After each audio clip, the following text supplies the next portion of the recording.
أعوذ بالله من الشيطان الرجيم. بسم الله الرحمن الرحيم.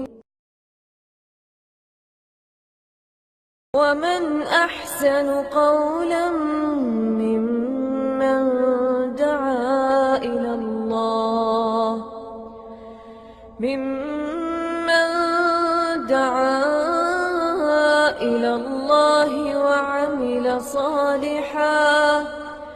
وعمل صالحا وقال إنني من المسلمين.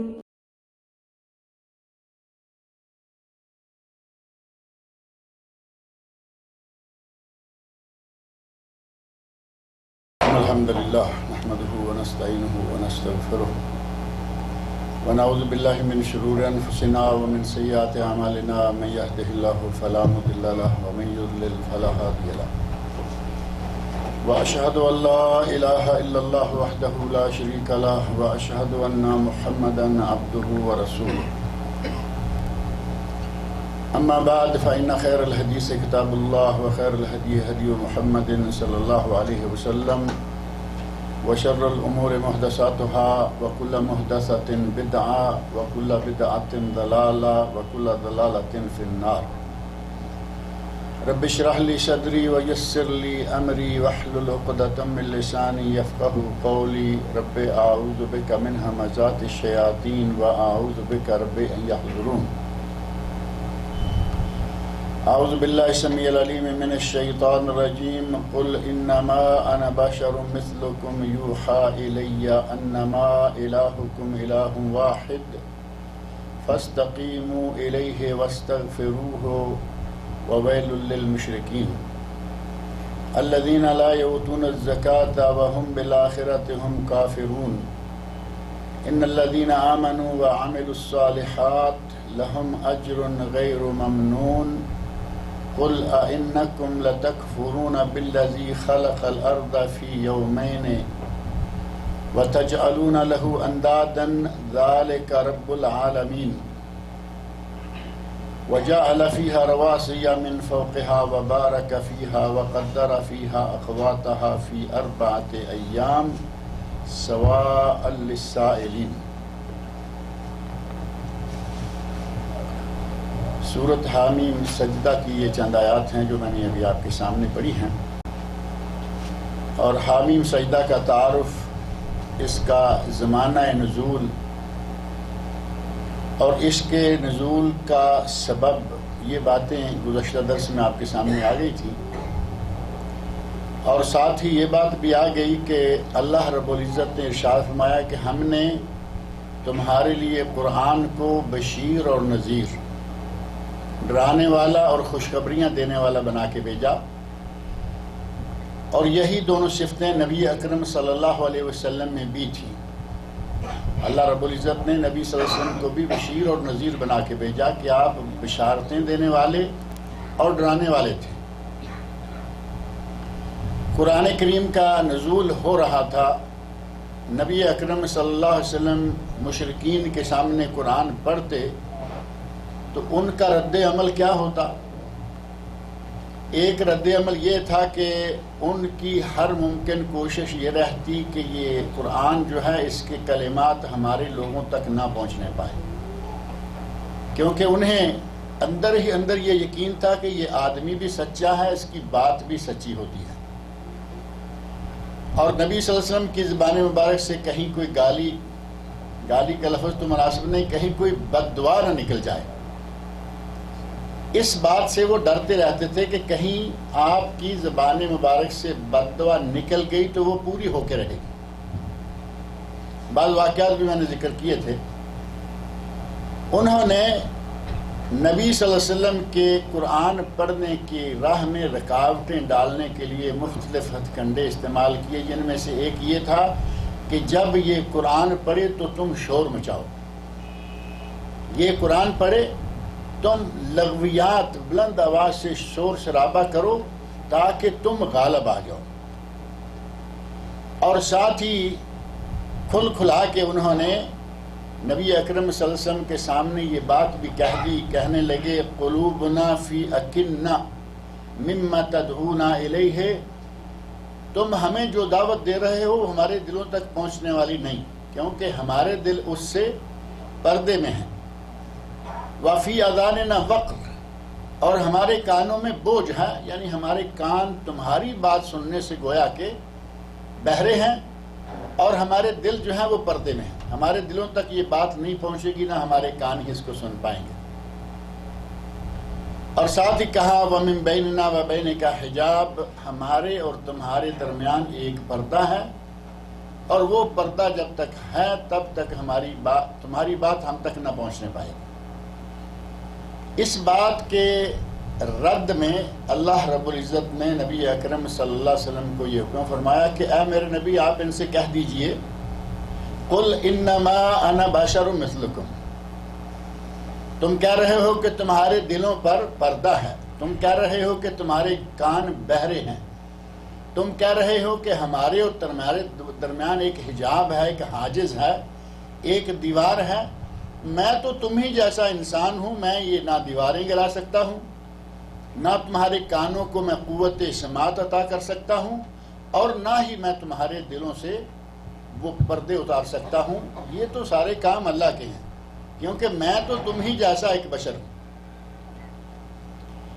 اب نبی اکرم صلی اللہ علیہ وسلم کی زبان مبارک سے یہ جو بات کہلوائی گئی ہے، جو پچھلے درس میں آخر میں نے ذکر کیا تھا کہ ہمارے یہاں جنگ و جدال کا باعث بنی ہوئی ہے پاکستان میں، انڈیا میں، وہاں بشر کے لفظ کو سننے کے لیے تیار نہیں، اور قرآن کریم میں ایک جگہ نہیں، دو جگہ نہیں، کئی مقامات پر اللہ رب العزت نے نبی صلی اللہ علیہ وسلم کو اور پہلے سارے نبیوں کو بشر قرار دیا، کہا کہ تم بھی بشر اور پہلے انبیاء بھی بشر گزرے ہیں۔ لیکن ہماری ایک جماعت کو، ہماری ایک بہت بڑی پارٹی کو، بلکہ جنہیں اپنے ذہن میں یہ زعم حاصل ہے کہ ہم ہی اصل اہل سنت ہیں، ہمارے سوا کوئی اہل سنت نہیں ہے، اہل سنت والجماعت کہلواتے ہیں اور عقیدہ یہ رکھتے ہیں کہ نبی صلی اللہ علیہ وسلم بشر نہیں ہیں بلکہ نور ہیں۔ اب ایک چیز کی ضد ہوتی ہے، اپوزٹ جو ہوتا ہے، تو اس کے بارے میں ایک عام فہم سی بات ہے کہ اندھیرے کا اپوزٹ کیا ہوگا؟ روشنی، اجالا، نور، یہ ہیں اپوزٹ آپس میں۔ اور بشر کا اپوزٹ جن ہے۔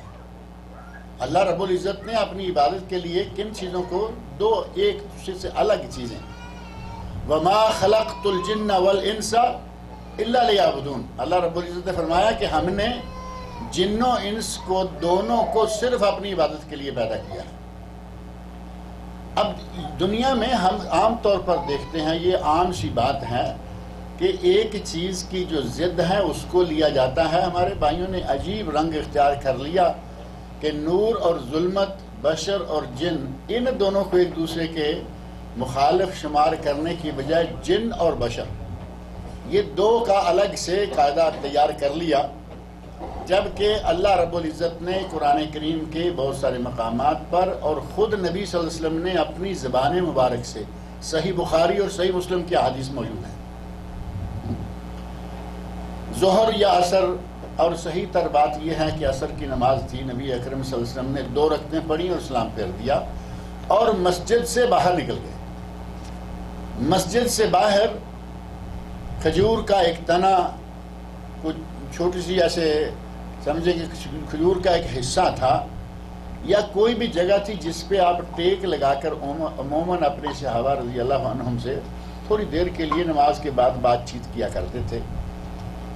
2 رکعتیں پڑھی، سلام پھیرا، وہاں چلے گئے۔ صحابہ رضی اللہ عنہم سارے یہ سوچ رہے ہیں کہ شاید آج وحی نازل ہو گئی ہوگی اور 2 رکعتیں رہ گئی ہوں گی، اس لیے آپ نے 2 پڑھی، ہاں سلام پھیر دیا، کیونکہ نبی صلی اللہ علیہ وسلم کو وحی دوران نماز بھی نازل ہو جا کرتی تھی۔ جبرائیل علیہ السلام کا نماز کے دوران آ کے پیغام دینا ثابت ہے یا نہیں؟ بڑا مشہور واقعہ ہے جوتوں سمیت نماز پڑھنے والا۔ اب کس بات کا ذکر کریں، پاکستان انڈیا میں کوئی تصور بھی نہیں کر سکتا کہ جوتوں سمیت آپ مسجد میں داخل ہوئی۔ آپ چاہے دکان سے نیا جوتا لے کے آئیں، مسجد میں لا کر ڈبے سے نکالیں اور پہن کر نماز میں پڑھیں، پکڑ کے نماز مسجد سے باہر نکال دیں گے۔ صحابہ کرام رضی اللہ عنہم نبی صلی اللہ علیہ وسلم سارے باجماعت نماز پڑھ رہے ہیں، جوتے پہنے ہوئے ہیں۔ نبی اکرم صلی اللہ علیہ وسلم کے جوتے کے نیچے کوئی غلاظت، کوئی ایسی چیز لگی ہوئی تھی جو مسجد کے لیے، نماز کے لیے مناسب نہیں تھی۔ حضرت جبرائیل امین علیہ السلام آئے اور آ کے کہا اللہ کے رسول آپ کا جوتا صاف نہیں ہے۔ آپ نے جوتا اتارا اور ایک طرف رکھ دیا۔ صحابہ کرام رضی اللہ عنہم جو سامنے ہیں، قریب ہیں، انہوں نے دیکھا، ظاہر ہے کہ وہ نماز میں چاہے کتنی توجہ سے آدمی نماز پڑھ رہا ہے، سامنے امام کچھ کرنے لگے تو وہ سمجھ آ جاتی ہے۔ انہوں نے بھی اپنے جوتے اتارے، پیچھے والوں نے دیکھا دیکھی اتارے۔ نبی اکرم صلی اللہ علیہ وسلم نے سلام پھیرا تو دیکھا کہ سب کے جوتے ایک سائیڈ میں پڑے ہوئے ہیں۔ تو آپ نے پوچھا کہ تم نے یہ جوتے کیوں اتار دیے؟ صحابہ کرام رضی اللہ عنہ کہتے ہیں کہ یا رسول اللہ آپ نے اتارا، ہم نے بھی اتار دیا۔ وہاں تو اطاعت کا جذبہ تھا نا، کہ نبی صلی اللہ علیہ وسلم نے کیا فوراً کر دیا۔ فرمایا کہ مجھے تو جبرائیل نے آ کے بتایا تھا کہ آپ کا جوتا صاف نہیں۔ نماز کے دوران ہی جبرائیل علیہ السلام آ گئے اور آ کے آپ کو خبر دے دی۔ صحابہ کرام رضی اللہ عنہم اسی ذہن سے ہیں کہ شاید نماز کے دوران جبرائیل آئے ہیں اور 4 کی بجائے 2 رکعتیں رہ گئی ہیں، آپ نے 2 رکعتیں پڑھ کے سلام پھیرا۔ وہ ہماری طرح کنسیشن کے قائل نہیں تھے کہ اچھا ہو گیا ہے کہ 2 ہو گئی ہیں، 4 کی بجائے اب آئندہ 2 ہوا کریں گی۔ انہیں معلوم ہے کہ نبی صلی اللہ علیہ وسلم کو بتایا گیا ہوگا، کسی نے ہمت نہیں پوچھنے کی۔ لیکن حضرت ذوالیدین رضی اللہ تعالی عنہ ایک صحابی ہیں، انہوں نے جسارت کی، کہا اقصرت الصلاۃ ام نسیت یا رسول اللہ، اے اللہ کے رسول نماز کم ہو گئی ہے یا آپ بھول گئے ہیں؟ تو نبی اکرم صلی اللہ علیہ وسلم نے ارشاد فرمایا کہ نہ نماز کم ہوئی ہے نہ میں بھولا ہوں، یعنی آپ بھولے اور اتنا بھول گئے کہ اب بھی یاد نہیں آیا۔ نبی صلی اللہ علیہ وسلم کا بھول جانا نبوت کے لیے کوئی عیب نہیں، کیونکہ آپ انسان تھے اور انسان سے بھول چوک ہو سکتی ہے۔ آپ بھول گئے اور اتنا بھولے کہ یاد دلانے پر بھی یاد نہیں آیا۔ باقی صحابہ بھی اب شامل ہو گئے، انہوں نے کہا کہ نہیں یا رسول اللہ آج کچھ ہوا ہے، نماز کم ہوئی ہے یا آپ بھول گئے ہیں، کیونکہ آپ نے 2 رکعتیں پڑھی ہیں اور سلام پھیرا۔ نبی اکرم صلی اللہ علیہ وسلم واپس گئے، جا کے 2 رکعتیں اور پڑھی اور سجدہ سہو کیا۔ صحابی کہتے ہیں کہ ہم انتظار میں تھے کہ اب آپ سلام پھیریں گے، آپ نے سلام پھیرنے کی بجائے 2 سجدے کیے جو کہ سجدہ سہو کہلاتے ہیں۔ 2 سجدے کیے اور اس کے بعد آپ نے سلام پھیر دیا۔ اور سلام پھیرنے کے بعد نبی صلی اللہ علیہ وسلم نے اصل حقیقت کا 2 لفظوں میں اظہار فرما دیا، انما انا بشر مثلکم، اے میرے صحابہ میں بھی تم ہی کی طرح بشر ہوں۔ یعنی یہ نہ سمجھو کہ میں بھول نہیں سکتا، مجھ سے بھول چوک نہیں ہو سکتی، میں بھی تمہاری طرح بشر ہوں۔ انسا کما تنسون، جس طرح تم بھول جاتے ہو اسی طرح میں بھی کبھی بھول سکتا ہوں اور بھول گیا۔ انسا میں بھی بھول جاتا ہوں، کما تنسون جیسے کہ تم بھول جاتے ہو۔ ہماری بھول کا تو خیر عالم آج کی بات اور ہے، صحابہ کرام رضی اللہ عنہم کی بھول ہماری طرح نہیں تھی۔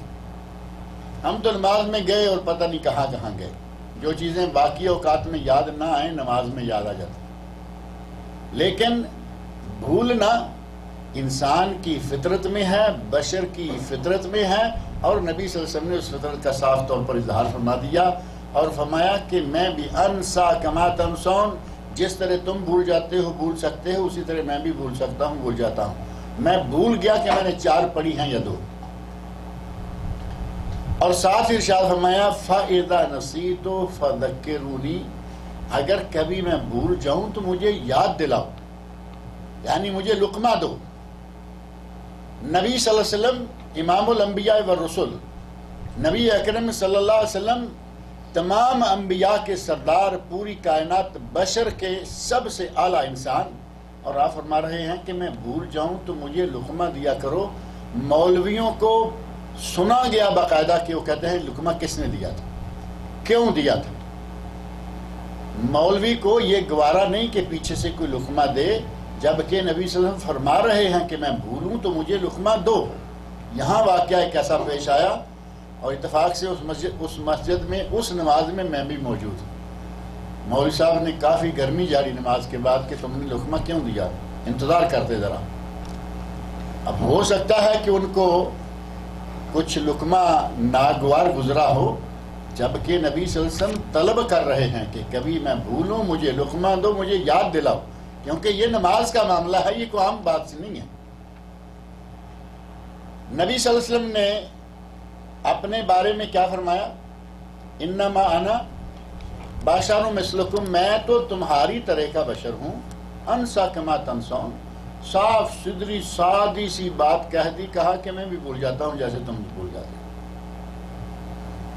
اب پتہ نہیں کہ مولوی صاحب اس صحیح بخاری صحیح مسلم کی اس حدیث کو پڑھتے بھی ہیں اور اپنے عوام کو کیا بتاتے ہیں کہ اس بشر کا یہاں معنی نبی صلی اللہ علیہ وسلم نے کیا لیا ہے، اور بشر کے ساتھ بھول کا لفظ بھی لگایا کہ میں بھول جاتا ہوں جیسے تم بھول جاتے ہو، اس کو کیا کرتے ہیں۔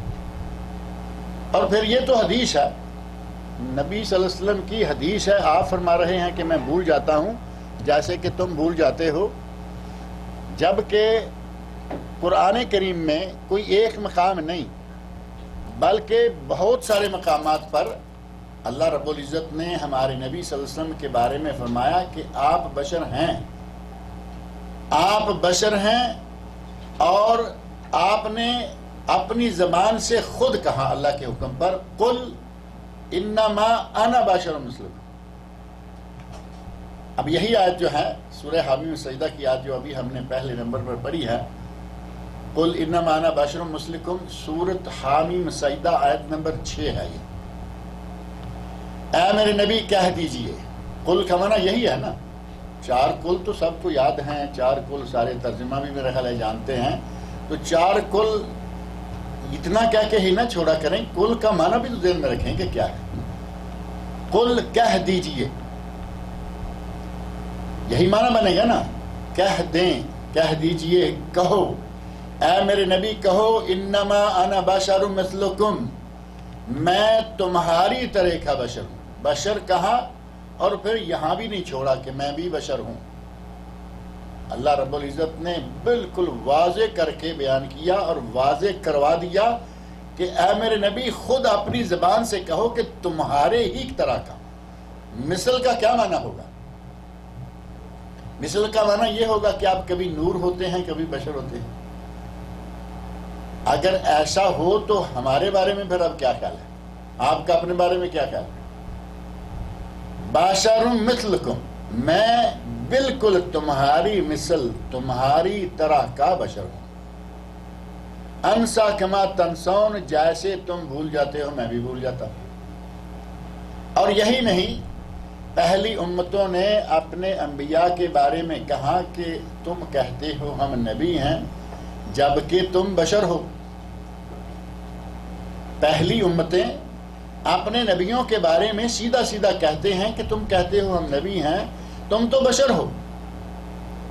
اور کہا کہ ابشر یہدوننا، سورہ تغابن میں اللہ رب العزت فرمایا ہے ابشر یہدوننا، کیا بشر آ کے ہماری ہدایت کا کام کریں گے؟ پہلی امتوں کو سیدھا سیدھا اعتراف ہے کہ نبی بشر ہوتا ہے، یہ ہمارا نبی بشر ہے، اور کیا یہ ہماری ہدایت کے لیے اللہ کی طرف سے مقرر ہوگا؟ ان کا کہنا یا ان کا یہ ماننا ہے کہ اگر یہ نبی ہوتا تو یہ فرشتوں میں سے ہوتا۔ وہ نور نہیں مانتے، وہ کہتے ہیں کہ نہیں یہ بشر ہے۔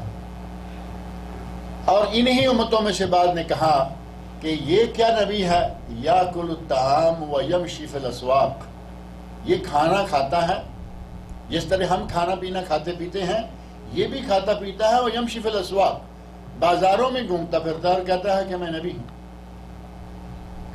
اب پہلی امتوں کا اور ہمارا فرق نظر آ رہا ہے یا نہیں؟ پہلی امت والے اپنے نبی کو بشر مانتے ہیں، نبی نہیں مانتے، نبی نہیں مانتے۔ اور ہمارے لوگ نبی کو نبی مانتے ہیں، بشر نہیں مانتے۔ ایک چیز کا انہوں نے انکار کیا اور ایک چیز کا ہمارے لوگوں نے انکار کر دیا، جبکہ قرآن کریم میں اللہ رب العزت نے اس بات کو ایک دو نہیں بہت سارے مقامات پر بیان فرمایا۔ سورہ یاسین، قرآن کریم کی سورہ یاسین جو کہ مشہور و معروف صورت ہے اور بہت سارے لوگوں کو زبانی یاد ہے، اور کچھ یاد کریں نہ کریں یہ ضرور کر لیتے ہیں، کہتے ہیں جی یہ مرتے ہوئے آدمی کے پاس پڑی جائے تو جان آسانی سے نکل جاتی ہے۔ یہ روایت بالکل ضعیف ہے، ناقابل عمل ہے، لیکن مرنے والے کو مارنے کا نسخہ ہم نے بنا رکھا ہے۔ اگر کوئی آدمی مرنے کے قریب ہے اور مر نہیں رہا، جان نہیں اس کی نکل رہی، تو اس کے پاس بیٹھ کے سارے شروع کر دیں گے یاسین پڑھو، جن کو زبانی آتی ہے زبانی، کوئی کھول کے قرآن کریم پڑھ رہا ہے۔ مارنے کا نسخہ ہم نے بنا دیا، نبی صلی اللہ علیہ وسلم سے یہ بات ثابت نہیں ہے۔ اسی سورہ یاسین کے آخر میں جا کر، آخر میں کہاں، بالکل قریب شروع میں ہی ہے، آیت نمبر 15 ہے، قالوا ما انتم الا بشر مثلنا۔ لوگوں نے اپنے نبیوں سے کہا، اب یہ چونکہ پہلے انبیاء کے بارے میں ہے، ان کی امتوں نے اپنے نبیوں سے کہا ما انتم الا بشر مثلنا، تم تو ہماری طرح کے بشر ہو۔ جیسے ہمارے نبی صلی اللہ علیہ وسلم کے بارے میں اللہ نے کہا نا کہ میرے نبی کہہ دو کہ میں تمہاری طرح کا نبی ہوں، پہلے لوگ خود دیکھ رہے ہیں کہ یہ نبی ہمارے درمیان اٹھتا بیٹھتا ہے، ہماری طرح کھاتا پیتا ہے، ہماری طرح بال بچے ہیں، بیوی ہے، ماں باپ ہیں، تو یہ تو ہماری طرح کا انسان ہے۔ ان لوگوں نے کہا کہ تم ما انتم الا بشر مثلنا، تم تو بالکل اسی طرح ہو بشر جس طرح کے ہم بشر ہیں، ہمارا اور تمہارا گویا کہ کوئی فرق ہی نہیں ہے۔ اور یہی بات سورۃ الشعراء کی آیت نمبر 154 میں مفرد کے سیغے سے، واحد کے سیغے سے، ما انت الا بشر مثلنا، تو ہماری طرح کا بشر ہے۔ یہ قرآن کریم کے 3-4 مقامات ہو گئے۔ اللہ رب العزت فرما رہے ہیں کہ اے میرے نبی ان لوگوں کو بتا دو کہ میں بشر ہوں، اور امتیں اپنے نبیوں کے بارے میں کھل کھلا کے اعلان کر رہی ہیں اور کہہ رہی ہیں کہ تم تو ہماری طرح کے بشر ہو، ہم تمہیں نبی کیسے مان لیں۔ اور اسی طرح ہی سورۃ الانبیاء ہے، اور سورۃ الانبیاء میں اللہ رب العزت نے نبی صلی اللہ علیہ وسلم کے بارے میں ارشاد فرمایا ہے وَمَا جَعَلْنَا لِبَشَرٍ مِّن قَبْلِكَ الْخُلْدَ، اے میرے نبی ہم نے آپ سے پہلے کسی بشر کے لیے دائمی زندگی نہیں لکھی۔ خلد کا معنی ہمیشگی، ہم نے کسی بشر کے لیے آپ سے پہلے ہمیشگی نہیں لکھی۔ وَمَا جَعَلْنَا لِبَشَرٍ مِّن قَبْلِكَ الْخُلْدَ، یہ سورۃ الانبیاء کی آیت نمبر 34 ہے۔ نبی صلی اللہ علیہ وسلم کو یہ جتلایا جا رہا ہے کہ آپ سے پہلے کوئی بشر ہمیشہ نہیں رہا، اور آپ بشر ہیں، آپ بھی ہمیشہ نہیں رہیں گے، یعنی آپ کو بھی موت آ جائے گی۔ اور اس موت کا ذکر کرتے ہوئے فرمایا آفَإِن مِتَّ فَهُمُ الْخَالِدُونَ، اگر آپ مر گئے تو کیا یہ لوگ ہمیشہ رہیں گے؟ یعنی بشر کی فطرت میں یہ شامل ہے کہ وہ مر جائے گا۔ نبی کو سیدھا سیدھا کہا جا رہا ہے کہ پہلے کوئی بشر ہمیشہ نہیں رہا، اور اے میرے نبی آپ بھی ہمیشہ نہیں رہیں گے، اور اس میں عجوبے والی کون سی بات ہے؟ اگر آپ مر جائیں گے تو یہ لوگ ہمیشہ زندہ رہیں گے۔ کسی انسان کو ہمیشگی نہیں ہے، بلکہ اگلی ہی آیت 35 میں فرمایا کل نفس ذائقۃ الموت، ہر جاندار، وہ انسان ہے یا حیوان ہے، پرند ہے، چرند ہے، درند ہے، کوئی بھی ہے، ہر جاندار کو موت ہے، حتیٰ کہ فرشتوں کو موت ہے یا نہیں، ملک الموت کو بھی موت ہے، ہر چیز نے مر جانا ہے۔ فرمایا کہ اے میرے نبی اگر آپ فوت ہو گئے تو کیا یہ باقی لوگ زندہ رہیں گے؟ نہیں، ہر کسی نے مرنا ہے۔ آفَإِن مِتَّ فَهُمُ الْخَالِدُونَ۔ ہمارے کچھ لوگ یہاں ایک حکایت کا اشارہ بھی دے دوں، ہمارے کچھ لوگ یہ نظریہ لے کے بیٹھے ہیں کہ حضرت خضر علیہ السلام زندہ ہیں، ان کو دائمی زندگی حاصل ہے، سنتے ہیں نا یہ واقعہ، اور ان کو دائمی زندگی کے لیے کہتے ہیں انہوں نے آب حیات پی لیا ہے۔ آب حیات کیا ہے؟ یہ ہمیشہ زندہ رہنے کا نسخہ ہے۔ نبی صلی اللہ علیہ وسلم نے ایک مرتبہ ارشاد فرمایا تھا کہ آج، یعنی جس دن آپ یہ ارشاد فرما رہے ہیں، فرمایا آج کے بعد 100 سال 100 سال گزرنے تک کوئی انسان جو آج زندہ ہے 100 سال کے بعد زندہ نہیں رہے گا۔ اور حضرت خضر علیہ السلام کو کیا مانا جائے؟ انسان مانتے ہیں نا سارے، یا وہ بھی نور ہی ہیں؟ حضرت خضر علیہ السلام بھی انسان تھے، موسیٰ علیہ السلام کے سلام ان کا واقعہ پورا سورہ کہف میں تفصیل کے ساتھ موجود ہے۔ اللہ رب العزت نے انہیں بڑی عزت، بڑا مقام دیا ہوا تھا۔ بعض نے کہا کہ وہ نبی تھے، بعض نے کہا کہ نہیں وہ ولی تھے، نبی نہیں تھے، وہ نیک انسان تھے۔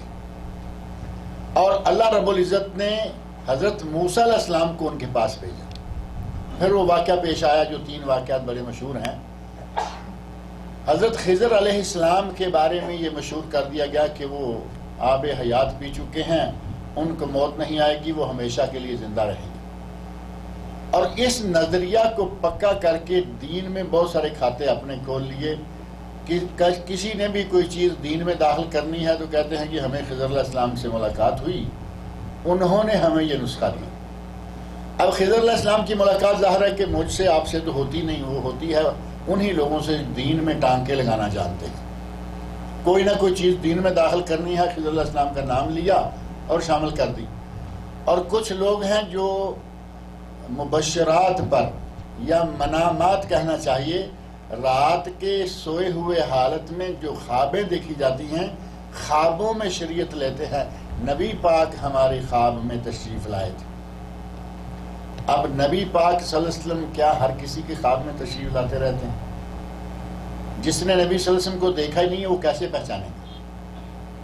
صحابی کے خواب میں نبی کا آنا تو بڑا واضح ہے کہ انہوں نے دیکھ رکھا تھا، میں نے آپ نے دیکھا نہیں۔ اور کبھی کبھار کوئی سیرت کی بات تھوڑی بہت پڑھ لی تو پڑھ لی، ہم کیسے پہچانیں گے کہ یہ خواب میں جو آیا ہے نبی ہے؟ کوئی بھی خواب میں آئے گا، کوئی ساتھ والا کہہ دے گا کہ یہ نبی ہے، ہمیں مان لینا۔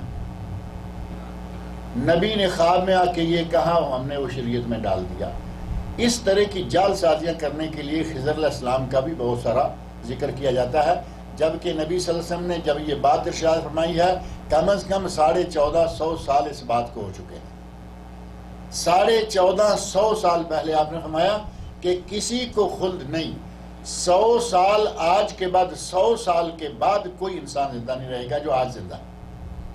تو کیا خضر علیہ السلام اس میں نہیں آتے؟ اور کچھ لوگ کہتے ہیں وہ نہیں آتے اس میں۔ کیوں؟ کیونکہ جس وقت نبی صلی اللہ علیہ وسلم نے یہ فرمایا تھا کہ آج جو روئے زمین پر ہے وہ مر جائے گا، خضر علیہ السلام اس وقت سمندر میں تھے، زمین پر نہیں تھے، وہ سمندر میں تھے۔ اب سمندر کس پر ہے؟ عجیب قسم کی باتیں کر کے اپنے ڈھکوسلوں کو جائز کرنے کے چکر میں رہتے ہیں۔ اللہ رب العزت نے یہاں فرمایا وَمَا جَعَلْنَا لِبَشَرٍ مِّن قَبْلِكَ الْخُلْدَ، اے میرے نبی ہم نے آپ سے پہلے کسی بشر کے لیے ہمیشگی نہیں رکھی۔ أَفَإِن مِتَّ فَهُمُ الْخَالِدُونَ، اگر آپ فوت ہو گئے، آپ وفات پا گئے، بلکہ یہاں لفظ جو ہے وہ فوت کا بھی نہیں، وفات کا بھی نہیں، لفظ بڑا سیدھا سیدھا ہے۔ أَفَإِن مِتَّ، اگر تم مر گئے، متا موت جو ہے، موت سے اگر تمہیں موت آ گئی، موت کا کوئی ترجمہ کیا جا سکتا ہے موت کے علاوہ؟ یا کہا جائے کہ نہیں آپ ادھر سے ادھر چلے گئے، منتقل۔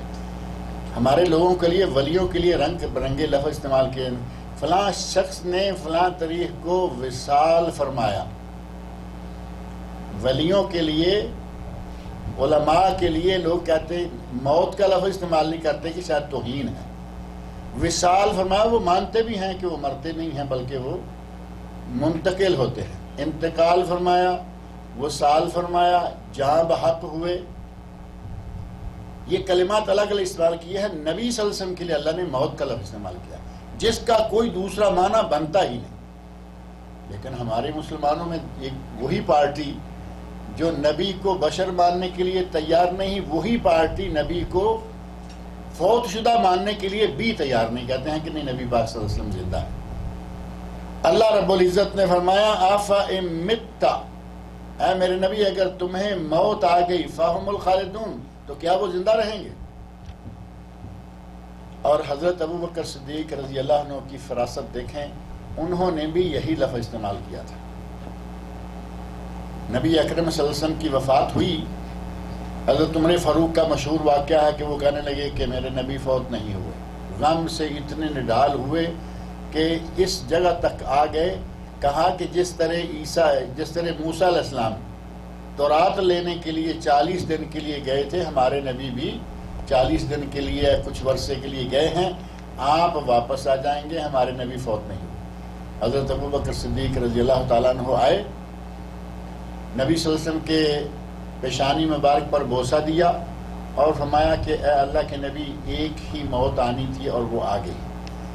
موت ایک ہی ہے، ایک ہی مرتبہ آتی ہے انسان کو، جو ایک ہی موت آنی تھی وہ آ گئی۔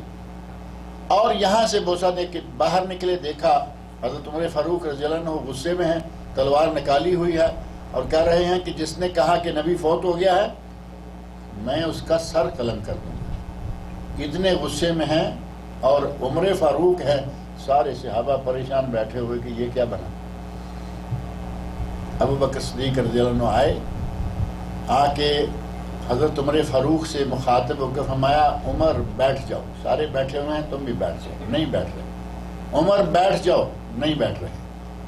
حضرت ابو بکر صدیق رضی اللہ تعالی عنہ چونکہ دانا بینا انسان تھے، صاحب فراست تھے، صاحب بصیرت تھے، وہ سمجھ گئے کہ یہ غصے میں اب نہیں مانیں گے۔ انہوں نے خود سے چھوٹا سا خطبہ پڑھا، قرآن کریم کی آیت پڑھی، وما محمد الا رسول، وما محمد الا رسول قد خلت من قبلہ الرسل، محمد صلی اللہ علیہ وسلم ایک رسول تھے اور آپ سے پہلے بہت سارے رسول آئے اور گئے، قد خلت من قبلہ الرسل، آفا مات او قتل انقلبتم علی اعقابکم، اگر نبی فوت ہو جائے یا شہید کر دیے جائیں تو کیا تم اسلام چھوڑ دو گے، بھاگ جاؤ گے اسلام سے؟ اللہ رب العزت نے دیکھیں اس آیت میں بھی آفا مات، اگر نبی کو موت آ جائے، نبی مر جائے، ہم کہاں ادب لے کے اس ادب کے ساتھ اپنے عقائد کا بھی ستیہ ناش کرتے چلے جاتے ہیں، ادب کر کے وصال، ادب کر کے انتقال، اور ادب کے کھاتے میں کیا کیا کرتے ہیں۔ اللہ رب العزت نے موت کا لفظ وہاں بھی استعمال کیا، یہاں استعمال کیا۔ ابو بکر صدیق رضی اللہ عنہ نے ساتھ یہ بھی کہا من کان یعبد محمدا فإن محمدا قد مات، جو شخص محمد صلی اللہ علیہ وسلم کو رب سمجھتا تھا، عبادت کرتا تھا، سمجھے کہ اس کا رب مر گیا ہے۔ ومن کان یعبد اللہ فإن اللہ حی لا یموت، جو اللہ کی عبادت کرتا تھا، اللہ ہمیشہ کے لیے زندہ ہے اور اسے کبھی بھی موت نہیں آئے گی۔ گویا کہ ابو بکر صدیق رضی اللہ عنہ نے قرآن کریم میں وارد کلمات کی ہی تشریح بیان فرما دی اور فرمایا کہ جو آدمی یہ سمجھتا تھا کہ نبی صلی اللہ علیہ وسلم انسان نہیں، نبی صلی اللہ علیہ وسلم نبی نہیں بلکہ رب تھے، عبادت کرتا تھا، وہ سمجھو کہ تمہارا رب آج مر گیا، اور جو اللہ کی عبادت کرنے والا ہے اس کا رب ہمیشہ کے لیے زندہ ہے۔ نبی اکرم صلی اللہ علیہ وسلم کی موت کو بھی نہیں مانتے، آپ کو بشر نہیں مانتے۔ اللہ کہہ رہا ہے وما جعلنا لبشر من قبلک الخلد، ہم نے آپ سے پہلے کسی بشر کے لیے ہمیشگی نہیں، دائمی زندگی نہیں رکھی۔ آفا مت فہم الخالدون، اگر یہ فوت ہو جائے تو کیا تم ہمیشہ زندہ رہو گے؟ آفا مت، اگر آپ فوت ہو جائیں تو کیا یہ زندہ رہیں گے؟ کل نفس ذائقۃ الموت، آپ نہیں اور یہ نہیں بلکہ ہر جاندار کو، نفس کا معنی نفس سانس لینے والا شخص، ہر متنفس کو کبھی نہ کبھی مرنا ہے، ہمیشگی کسی کو حاصل نہیں ہے۔ اور یہی بات اللہ رب العزت نے بہت سارے مقامات پر ذکر کی، اور ایک جگہ ارشاد فرمایا قالت رسلہم، یہ سورہ ابراہیم ہے، سورہ ابراہیم آیت نمبر 10، قالت رسلہم افی اللہ شک فاطر السماوات والارض، رسولوں نے اپنی امتوں سے کہا کہ کیا تم اللہ کے بارے میں شک کرتے ہو جو کہ آسمانوں زمینوں کو بنانے والا ہے، فاطر السماوات والارض، جس نے آسمانوں کو بنایا، زمین کو بنایا، یدعوکم لیغفر لکم من ذنوبکم، وہ تمہیں دعوت دیتا ہے، بلاتا ہے کہ تاکہ تمہیں بخش دے، تمہاری بخشش کرے، وَيُؤَخِّرَكُمْ إِلَىٰ أَجَلٍ مُّسَمًّى، اور ایک مقررہ مدت تک تمہیں مؤخر کرے. کہتے ہیں قالو، انبیاء نے امتوں سے اللہ رب العزت کا تعارف کرواتے ہوئے جو باتیں کہیں، اس کے مقابلے میں یہ کیا کہہ رہی ہیں امتیں؟ قالو ان انتم الا بشر مثلنا، تم یہ کیا باتیں کر رہے ہو، تم تو ہماری طرح کے انسان. ہر امت کا ذکر، جس امت کا بھی ذکر آپ دیکھیں گے، امت کیا رہی ہے. حضرت صالح علیہ السلام کی امت کیا رہی ہے، لوط علیہ السلام کی، ابراہیم علیہ السلام کی، ساری امتیں کہتی ہیں کہ تم تو بشر ہو، اور نبی صلی اللہ علیہ وسلم کی امت کی ایک پارٹی نہیں مانتی کہ آپ بشر تھے.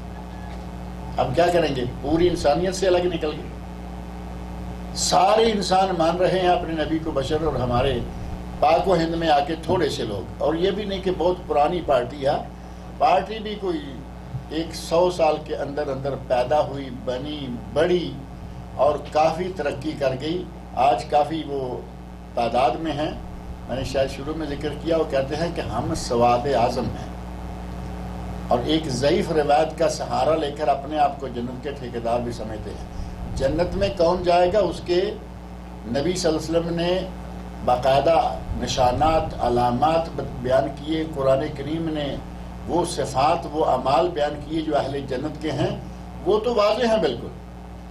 وہ صرف بڑی پارٹی ہونے کے حوالے سے سمجھتے ہیں کہ ہم جنتی. اب بڑی پارٹی پچھلے درس میں بھی شاید میں نے ذکر کیا تھا، یا اقربیہ میں ذکر کیا تھا، کہ بڑی کثرت یہ کوئی دلیل نہیں ہے کہ ہم صحیح ہیں. کسی کا بکثرت ہونا حق ہونے کی دلیل نہیں. آپ قرآن کریم پڑھ لیں اور کثرت کثیر کا لفظ نکال لیں، کہیں بھی خیر کے لیے، کہیں بھی اہل ایمان کے لیے، کہیں بھی مسلمان کے لیے یہ لفظ نہیں آئے گا.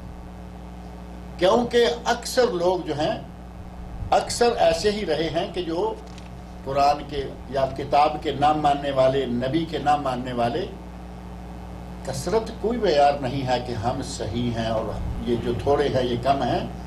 یہ تو اللہ رب العزت نے شروع سے رکھا. قرآن کریم میں اللہ نے کہا یہ بھی کوئی معیار نہیں کہ ایک فوج بڑی ہے اور وہ ہمیشہ غالب آ جائے گی.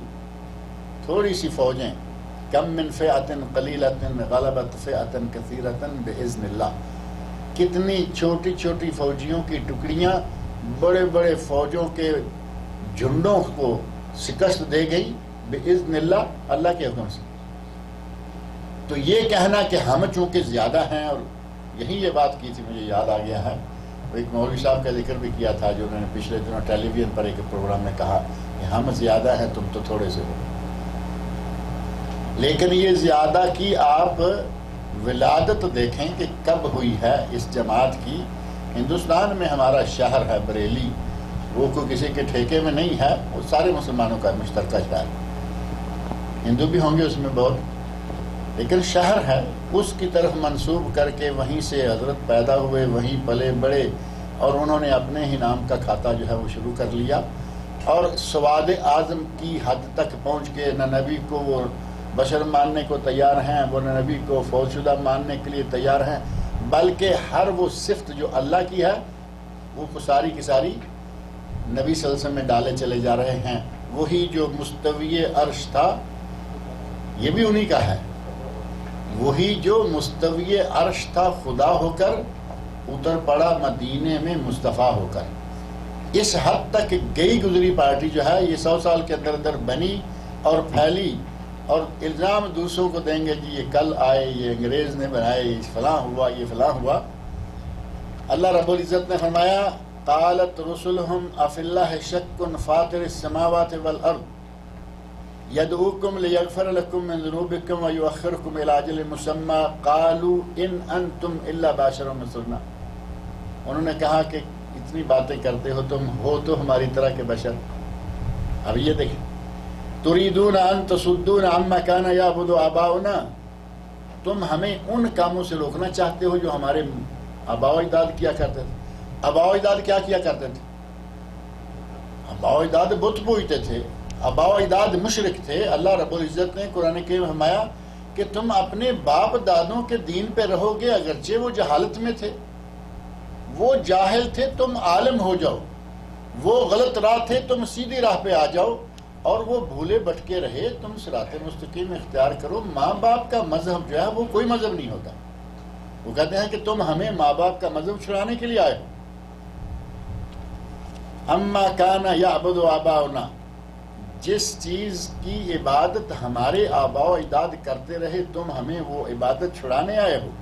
فاتونا بسلطان مبین، قرآن کریم کی ایک جگہ نہیں، بہت سارے مقامات پر اللہ رب العزت نے نبی اکرم صلی اللہ علیہ وسلم کے بارے میں صاف طور پر فرمایا کہ اے میرے نبی آپ بشر ہیں۔ نبی صلی اللہ علیہ وسلم کہتے ہیں میں بشر ہوں، اور نبی اکرم صلی اللہ علیہ وسلم کی موت، آپ کو موت آنا ایک حقیقت ہے اور وہ آ چکی، اور نبی صلی اللہ علیہ وسلم کا علم کا نور ہونا یہ کوئی انکار کرنے کے لیے تیار نہیں۔ نبی صلی اللہ علیہ وسلم علم کے اعتبار سے نور تھے، نور ہدایت تھے، یہ ماننے کو جی چاہتا ہے یا نہیں؟ آپ نور ہدایت تو تھے، اگر اصلاً نسلاً کہا جائے تو آپ بشر ہیں، لیکن صفت کے اعتبار سے آپ نور ہیں، کیونکہ آپ نے دنیا کو نور سے بھر دیا، نور علم سے، نور نبوت سے اور نور ہدایت سے پوری دنیا جگمگا اٹھی، اس میں کوئی شک نہیں۔ آپ اس اعتبار سے نور ضرور ہیں، لیکن اگر کہیں تو آپ کو کہاں لے جائیں گے؟ باپ آپ کا، دادا آپ کا، ماں آپ کی، بیوی ایک نہیں بلکہ 9 بیویاں جو آپ کی زندگی میں زندہ تھیں اور 2 فوت ہو گئی، 11 بیویاں، بچے آپ کے قاسم، ابراہیم، طاہر، طیب، کہاں یہ ساری جن کے بال پروار ہیں، بال بچے ہیں، کھاتے ہیں، پیتے ہیں۔ آپ کھایا کرتے تھے کچھ یا نہیں؟ آپ گوشت کھاتے، آپ روٹی کھاتے، پانی پیتے، اور کدو گوشت کو بہت پسند کیا کرتے تھے۔ نبی اکرم صلی اللہ علیہ وسلم کدو گوشت میں بھی جب پانی زیادہ ہو، کدو اچھا گلا ہوا ہو تو وہ ذرا پھسلنے والا ہو جاتا ہے نا، کدو گلا ہوا ہو، پانی بھی تھوڑا شوربہ زیادہ ہو۔ صحابی کہتے ہیں کہ میں نے دیکھا یتتبع الدبا، نبی صلی اللہ علیہ وسلم کھانا کھا رہے ہیں، کدو گوشت پکا ہوا تھا اور شوربہ زیادہ تھا، آپ اس میں سے کدو کے ٹکڑے پیچھے لگ کر پکڑ کر کھا رہے ہیں۔ ہاتھ ڈالے آدمی تھوڑا آگے کبھی نکل جاتا ہے نا۔ یتتبع الدبا، آپ کدو تلاش کر کے کھا رہے ہیں۔ وہ کہتے ہیں کہ میں نے پھر کٹھے کر کے کچھ آپ کے قریب کر دیے۔ آپ کھاتے ہیں، پیتے ہیں، اور بال بچے ہیں، ماں باپ ہیں، پھوپھیاں چچے ہیں، وہ ساری کی ساری چیزیں بھول کر آپ کہیں کہ نہیں جی آپ تو بشر نہیں ہیں۔ اللہ رب العزت نے قرآن کریم میں آپ کو بشر قرار دیا، کوئی مانے یا نہ مانے آپ یقیناً بشر تھے، اور یہ ماننا ضروری ہے، ماننا چاہیے۔ اللہ رب العزت نے فرمایا قل، اے میرے نبی کہہ دیجئے، انما انا بشر مثلکم یوحا الی، میرا اور تمہارا، مثلکم کہہ کر نا، قل انما انا بشر مثلکم یہ کہا، تمہاری طرح کا بشر ہوں۔ اب تمہاری طرح کا آدمی کہیں بالکل یہ نہ سمجھ لے کہ جیسے ہم ویسے آپ، لوگ تو الزام دیتے ہیں، ویسے کہتے ہیں یہ وہابی جو ہیں یہ اپنے جیسا سمجھتے ہیں۔ اللہ نے قرآن میں فرمایا ہے کہ تمہارے جیسا، اے میرے نبی کہہ دو کہ میں تمہارے جیسا ہی بشر ہوں، لیکن فرق مانیں گے، اور وہ فرق آگے آ گیا ہے، یوحا الیہ، میری طرف وحی بھیجی جاتی ہے۔ یہ تو کسی وہابی پر نہیں آتی نا، اور کبھی کسی نے کہا بھی نہیں، اور جس نے کہا وہ پنجاب کا ایک جعلی نبی تھا، غلام احمد قادیانی، جس نے کہا کہ مجھ پر وحی نازل ہوتی ہے۔ اب لاکھوں کروڑوں اربوں انسانوں میں سے، اور پھر مسلمانوں میں سے ایک آدمی، پھر کہیں ایک کوئی ارشد بٹ پیدا ہو گئے، اس نے کہا میں بھی نبی ہوں۔ پہلے آپ کو معلوم ہے سجاہ نام کی ایک عورت ہے، اس نے کہا میں نبی ہوں۔ کہیں کہیں کسی نے یہ باتیں کہی ہیں، ورنہ وہی نبی پر اترتی ہے، اور جیسے ہی نبی صلی اللہ علیہ وسلم فوت ہوئے وہی کا سلسلہ ختم ہو گیا۔ حضرت فاطمہ الزہرا رضی اللہ عنہا اپنے والد کی وفات پر غم میں آ کر پریشانی میں غم میں آ کر انہوں نے کچھ شعر کہے تھے. انہوں نے کہا کہ آج زمین و آسمان کا تعلق ٹوٹ گیا, اور وہ تعلق کس وجہ سے تھا؟ وحی کے ذریعے. یعنی آج وہ رشتہ ختم ہو گیا کہ میرے بابا فوت ہو گئے ہیں, آج کے بعد جبرائیل کسی پہ وحی لے کے نہیں آیا کریں, کیونکہ انا خاتم النبیین ولا نبی بعدی. اپنے بابا سے وہ سنا کرتی تھی کہ میں آخری نبی ہوں, میرے بعد کوئی نبی نہیں ہوگا. تو کہا کہ آج وہ سلسلہ منقطع ہو گیا, ختم ہو گیا. یوحا الیہ, میری طرف وحی کی جاتی ہے, میرا تمہارا یہ فرق ہے, باقی کھانا پینا یہ وہ سب ہم آپ ہی کی طرح کے بشر ہیں. اور مجھے وحی میں یہ بتایا جاتا ہے انما الہکم الہ واحد, تمہارا ایک ہی معبود ہے, تمہارا معبود صرف ایک ہے. لا الہ الا اللہ کا کیا معنی ہے؟ اللہ کے سوا کوئی معبود نہیں, اللہ کے سوا کوئی معبود برحق نہیں. یہ لفظ لگائیں گے تو بالکل مسئلہ واضح ہو جائے گا. اگر صرف یہ کہیں کہ اللہ کے سوا کوئی معبود نہیں تو بات پوری نہیں ہوتی, کیونکہ اللہ کے سوا تو بے شمار معبود ہیں. کہیں گدھے کو پوجا جا رہا ہے, کہیں گھوڑے کو پوجا جا رہا ہے, کہیں بندر کو پوجا جا رہا ہے, کہیں ہاتھی کو, کہیں سانپ کو ناگراج بنایا ہوا. پوجنے کے لیے تو کتنا 36 ملین یا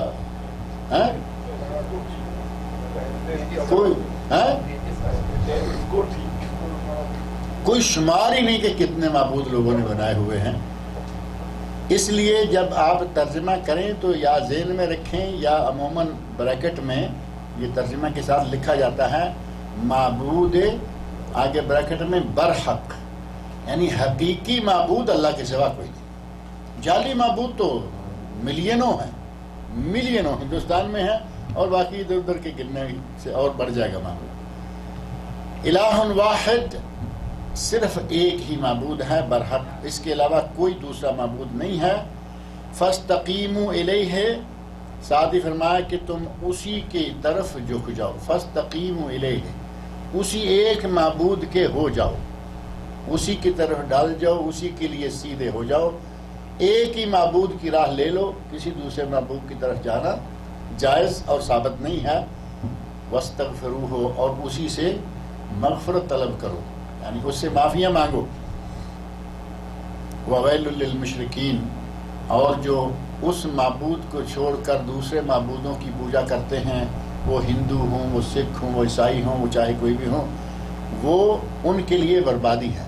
ویل ہے, بربادی ہے, ہلاکت ہے, جہنم ہے. مشرک کے لیے جہنم ہے. اور ہمارے مسلمانوں میں سے ہی ایک پارٹی یہ بھی کہتی ہے کہ مسلمان مشرک ہوتا ہی نہیں. یہ بھی آپ نے سنا ہوگا, کہتے ہیں جی مسلمان مشرک ہو ہی نہیں سکتے. اب مسلمان جو کام کرے گا اس کام کے طرف اس کی نسبت کرنا پڑے گی. مسلمان چوری کرے تو کیا ہوا؟ چور ہوا یا نہیں؟ مسلمان ہو کر زنا کرے تو کیا ہوا؟ زانی کہیں گے اسے. اور اگر ڈاکہ ڈالے تو ڈاکو, اور اگر شرک کرے تو مشرک. اور مسلمان آج جتنا باقی ملکوں تو چھوڑ دے, ہمارے اپنے ملک اس سلسلے میں سب سے آگے بڑھ گئے ہیں. ہندوستان, پاکستان, بلکہ اکیلا ہندوستان کہیں کافی ہے. پاکستان نکالے نہیں, پاکستان تو ہندوستان کا حصہ ہی ہے نا. پہلا سابقہ ہندوستان جس میں سے آج پاکستان نکلا, بنگلہ دیش نکلا, نیپال نکلا, بھوٹان نکلا, اور کیا کیا نکلا. اس خطے میں جسے بر صغیر سب کانٹیننٹل کہا جا رہا ہے, اس خطے میں اتنا شرک مسلمان کر رہے ہیں, شاید پوری دنیا میں کہیں اتنا نہ ہوگا. مسلمانوں میں, کافر تو کر ہی رہے ہیں, مسلمانوں میں ہمارے بر صغیر کے بعد پوری دنیا میں اتنا کہیں شرک نہیں ہوگا. قدم قدم پر مزار, قدم قدم پر دربار, قدم قدم پر سرکار, اور اس پر خالص مشرکانہ عمل. ایک ہے کہ دربار بن گیا اور بس ختم ہو گیا, خالص مشرکانہ عمل. باقاعدہ قبر پہ سجدہ کیے ہوئے لوگ میں نے اپنی آنکھوں سے دیکھے.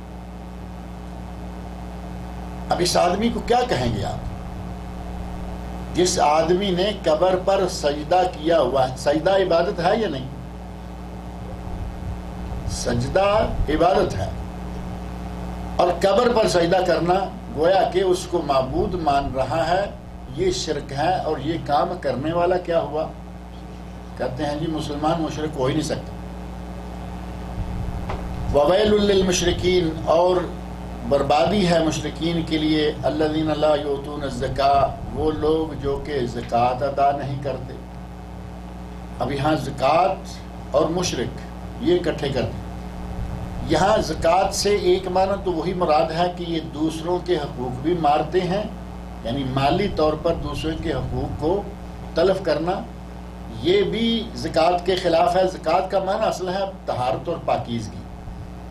اپنے مال کو دوسروں پر ظلم کر کے پاک نہیں رہنے دیتے، اپنے مال سے زکوٰۃ نکال کر اسے پاک نہیں کرتے. اور ایک معنی اس کا یہ بھی ہے کہ اللہ کی عبادت میں شرک کر کے اپنے دلوں کو پاک نہیں رکھتے، اپنے دلوں کو غیر اللہ کی عبادت سے پاک نہیں رکھتے، اور اپنے مالوں کو دوسروں کے حقوق، مستحقین کے حقوق کو روک کر ان کے حقوق سلب کر کے اسے پاک نہیں کرتے. فرمایا کہ یہ لوگ لا یؤتون الزکاۃ، زکوٰۃ نہیں دیتے، یعنی دلوں کو شرک سے پاک نہیں کرتے، مالوں کو دوسروں کے حقوق سے پاک نہیں کرتے، حقوق کی ادائیگی کر کے. وَهُمْ بِالْآخِرَةِ هُمْ كَافِرُونَ، اور یہ کچھ لوگ جو ہیں ان میں سے وَهُمْ، اور یہ آخرت کا انکار کرتے ہیں.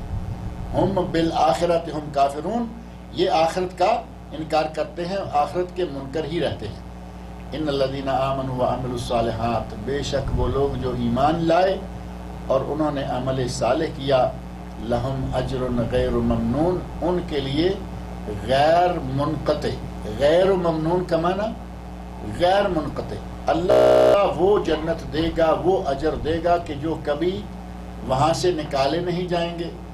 اللہ وہ نعمتیں دے گا کہ جو کبھی ختم نہیں ہوں گی، اور اللہ نعمتیں دے گا جن کے لیے سوال نہیں کرنا پڑے گا. ممنون کے کئی معنی جمع کیے گئے. کہا کہ وہ نعمت جس کے مانگنے کے لیے اب سوال نہیں کرنا پڑے گا. ہوتا ہے کہ آدمی جنت میں یا کسی جگہ بیٹھا ہے جہاں نعمتیں بے شمار ہیں، لیکن کہے کہ یا اللہ وہ مجھے دے دے، کسی سوال کی ضرورت نہیں. یہ ہے غیر ممنون. غیر منقطع، بلا مطالبہ اور ہمیشہ دائمی ہر طرح کی نعمت. اللہ نے فرمایا کہ جو لوگ ایمان لائے اور انہوں نے عمل صالح سر انجام دیے، ان کے لیے غیر منقطع اجر. عمل صالح سر انجام دیے، یہاں یہ بات میں کئی مرتبہ پہلے بھی کہتا رہتا ہوں کہ ہر عمل جو دیکھنے میں دینی، شرعی، اسلامی نظر آئے وہ اسلامی ہونا ضروری نہیں. اگر دینی، شرعی، اسلامی نظر آئے تو پھر اس کا معنی یہ ہوا کہ ہم جو چہلم پہ، دسویں ساتے پہ خرچ کرتے ہیں وہ بھی تو پھر نفقات میں آ گیا نا، صدقات میں آ گیا، جبکہ یہ بدعات میں آتا ہے، نفقات صدقات میں نہیں آتا. عرس پہ خرچہ کر رہے ہیں، سالانہ عرس، چہلم، دسواں، ساتہ، تیجا اور ایک کل شریف، یہ سارے کا سارا پیسہ ناجائز جگہوں پہ خرچ ہو رہا ہے. اگر کھلے عام ایصال ثواب کا انکار نہیں، یہ طریقہ کار کا انکار ہے. ایصال ثواب جائز ہے، آپ کبھی بھی جتنا چاہیں، وہاں تو آپ تھوڑا سا پکا کے تقسیم کرتے ہیں، آپ کروڑوں، لاکھوں، اربوں خرچ کیجئے، نیت کیجئے کہ یا اللہ اس کا ثواب ہمارے باپ کو جائے، ماں کو جائے، دادا دادی، نانا نانی کو جائے. مسجد بنوائیے، کوئی اچھا کام کیجئے، مدرسہ بنوائیے. مسجد پوری نہیں بنا سکتے، مسجد میں کوئی کام کروا دیجیے چھوٹا موٹا. مدرسہ پورا نہیں بناتے، مدرسے میں کچھ کروا دیجیے. اچھا کام کریں، ایصال ثواب کریں، جائز، کوئی حرج نہیں. لیکن یہ کہ ہم نے دیکھا کہ خرچہ کر رہے ہیں، آپ نے جو تاریخیں مقرر کر دی ہیں وہ تاریخیں ثابت نہیں. اس تقرر کی وجہ سے وہ عمل جو بظاہر دین لگتا ہے وہ بدعت سے عمل ہو. اور یہی نہیں، اسی طرح کے ہمارے آپ دیکھیں معاشرے میں کتنا کچھ ہو رہا ہے. 12 ربیع الاول کو کیا ہوتا ہے، 10 محرم کو کیا ہوتا ہے. دیکھنے میں سارے کام بڑے اچھے لگتے ہیں.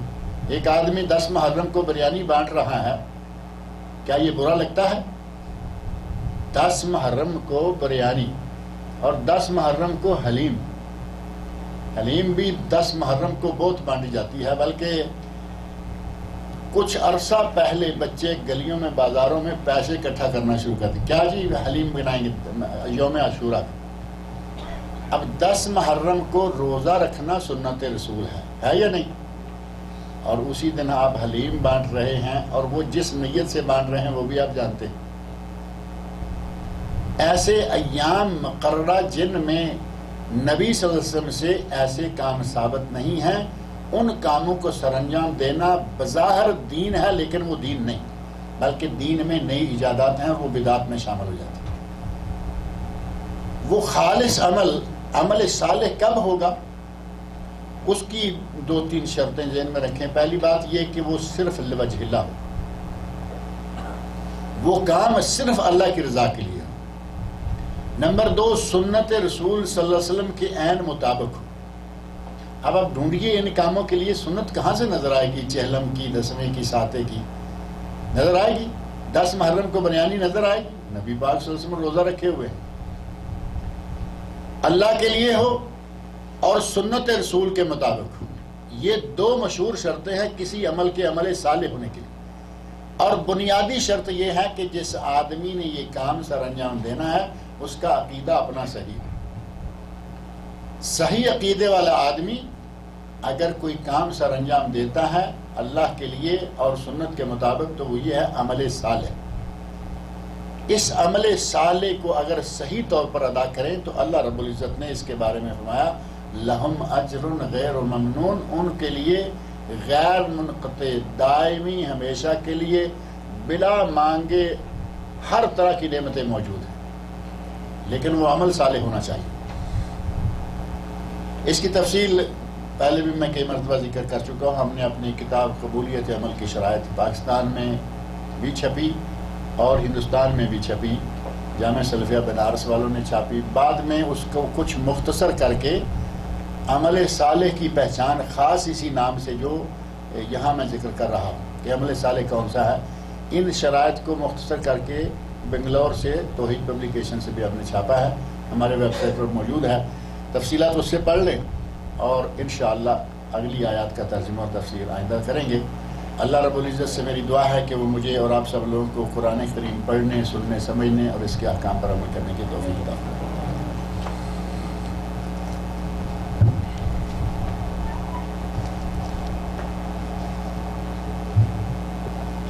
اگر عقیدہ اتنا محض خراب ہے کہ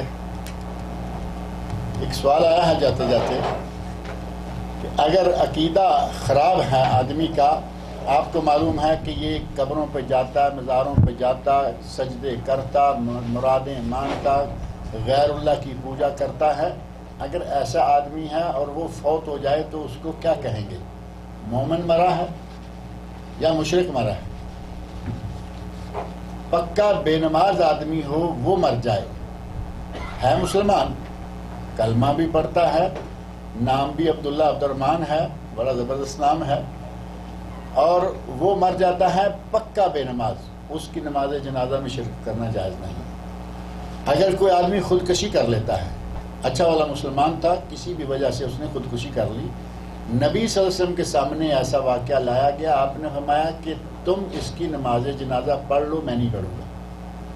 اس کا معنی یہ ہوا کہ جو غلط کام ہیں ایسے کاموں کو سر انجام دینے والے آدمی کے جنازے میں شرکت نہ کی جائے تو اچھا ہے، لیکن اس کو بلا جنازہ ہی آپ دفن کر دیں یہ نہیں ہے۔ آپ نے یہ کہا کہ تم پڑھ لو، میں نہیں پڑھوں گا، یہ ہے خودکشی کرنے والے کے لیے جو خود اپنے ہاتھوں حرام موت مرتا ہے۔ بے نماز ہے، آپ اس کا جنازہ پڑھیں گے بے نماز۔ ایک بے نماز کا جنازہ کبھی گاؤں میں مولوی لوگ مل کے اکیلا مولوی نہ پڑھے گا تو کیا ہوگا؟ کوئی اور کھڑا ہو جائے گا، جماعت سارے کرا لیتے ہیں آج کل۔ دعا پڑھنا کوئی ضروری نہیں ہے، ان کو کون سا سننے والا ہے، آتی بھی نہیں ہے لوگوں کو، لیکن کھڑے ہو کے جنازہ پڑھا لے گا۔ اگر مل کر یہ لوگ طے کر لیں کہ ہم بے نماز کا جنازہ نہیں پڑھیں، ایک بے نماز کا جنازہ چھوڑا جائے اور اس کی لاش کچھ وقت کے لیے جنازے کے انتظار میں پڑی رہے، آپ کو اگلی نماز میں لوگ مسجد میں ملیں گے، لیکن ہمارے یہاں یہ کیا نہیں جاتا۔ اس لیے اللہ تعالیٰ رحم و کرم فرمائے، نیک عمل کی توفیق عطا فرمائے۔